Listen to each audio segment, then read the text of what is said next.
ঢাকা-টাঙ্গাইল মহাসড়কের এলেঙ্গা থেকে যমুনা সেতু পর্যন্ত প্রায় 13.5 কিলোমিটার 4 লেনের কাজ চলায় ঈদে ওই অংশে যানজটের আশঙ্কা করছেন সংশ্লিষ্টরা। তবে যানজট এড়াতে হাইওয়ে পুলিশ ও সেতু কর্তৃপক্ষ বিশেষ ব্যবস্থা নেওয়ার কথা জানিয়েছে।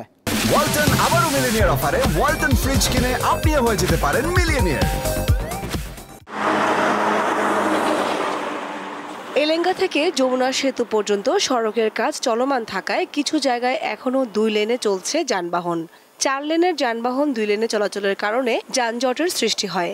এজন্য প্রতি বছর ঈদে ঘরমুখো মানুষের গলার কাটা হয়ে দাঁড়ায় এই 13.5 কিলোমিটার সড়ক। 25 তারিখের আগে 24-25 এখানে কিন্তু খুব একটা লোক হবে রাস্তার মধ্যে, প্রচুর জ্যামের আশঙ্কাও করা যাচ্ছে।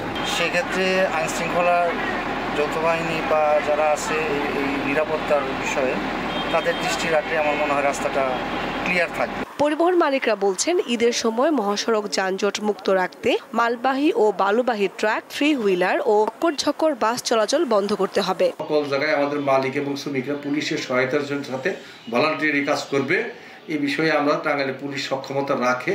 চন্দ্রাতে এবং যমুনা সেতু টোল প্লাজায় এই দুইটা জায়গা যদি আমরা সঠিকভাবে মনিটরিং করতে পারি তাহলে এবারে ঈদযাত্রা জনগণের জন্য ভালো হবে। মহাসড়কে যানজট নিরসনে এরই মধ্যে বিভিন্ন পদক্ষেপ নেওয়া হয়েছে বলে জানিয়েছে জেলা পুলিশ ও সেতু কর্তৃপক্ষ।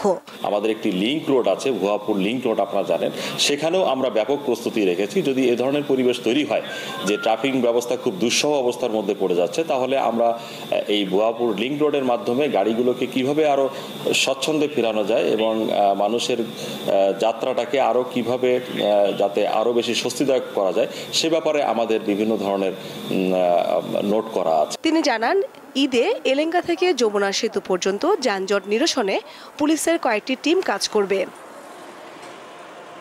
দীপ্ত, বার্তা কক্ষ।